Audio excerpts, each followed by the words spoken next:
Leaving this episode of DanMachi, you really just have to say, holy shit. Like, it's so often in these types of shows where we walk in, right? And it's like, okay, we're used to the 100 versus 1,000, 1,000 versus 10,000, right? We're the small group going up against impossible odds. And this time, we're actually the large group.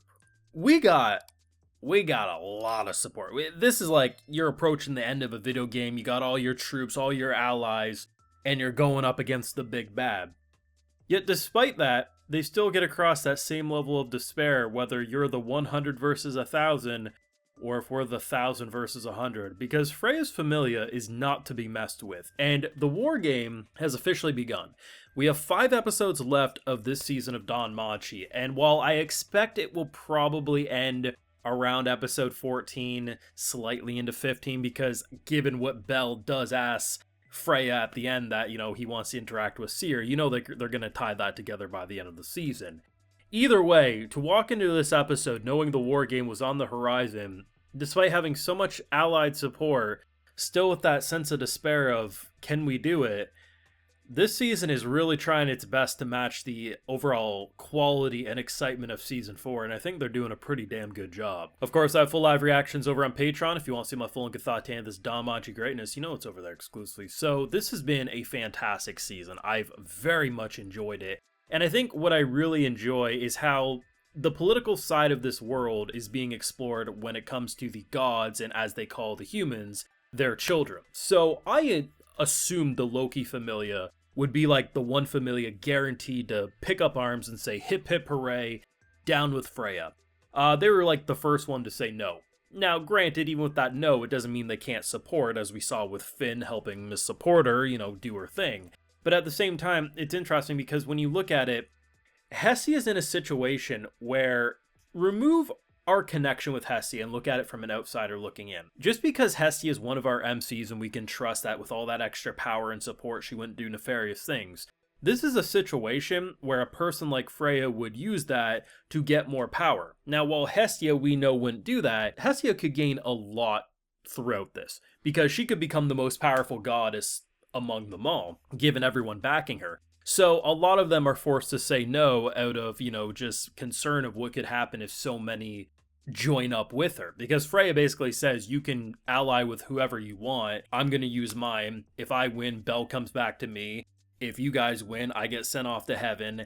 And Belle adds in an extra stipulation that if they win, he gets to interact with Seer once again. It's a very interesting thing, and while you don't think of it at face value, you understand why the gods would be tempted but also concerned to either support or not support Hestia in this moment. Not to mention the general fear of so many people knowing that should Freya succeed, the last thing you want to be one of the people who got on her bad side. Though, on the topic of Seer, I really like what they're doing, especially with Horn. So Horn is kind of in a comatose state, and she's protecting the Seer identity. So we know there's Horn, there's Freya, and then there's the Seer identity, and how they were all linked up, and everything that happened.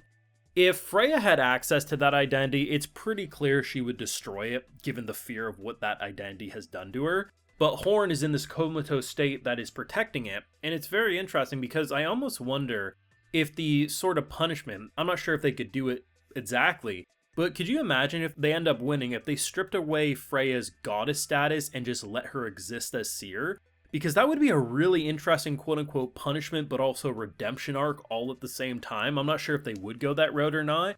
But either way, it's interesting what they're doing, because at face value, trying to explain to someone who hasn't gotten into Season 5 of DanMachi yet, this whole Seer, Freya, Horn dynamic, it feels like a tongue twister, but it makes so much sense. It's just such a interestingly hidden in plain sight motive all at the same time, and I love it. But it's really cool seeing the allies kind of gain their strength, seeing people apologize to Belle. Just everything about this episode felt like I was expecting the announcement and the start of the war game to be somewhere next episode, like maybe midway through.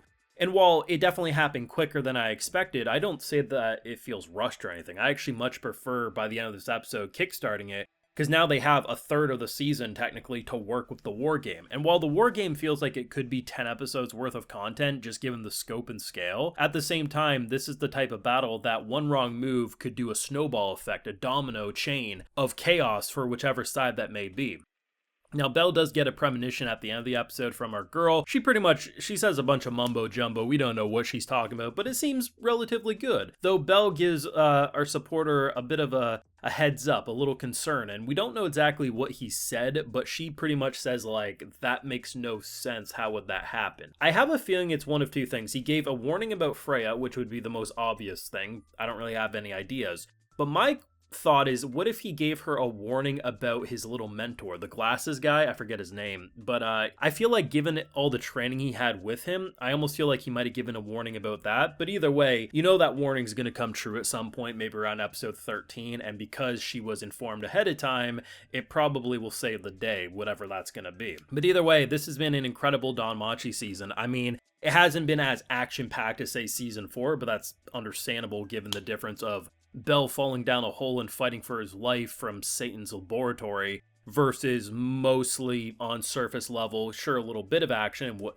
action has been there has been really good if you ask me. But overall, though, it's been a very enjoyable season. If you look at season 4, it's more of an action-adventure survival horror. Season 5 is more psychological mind trickery.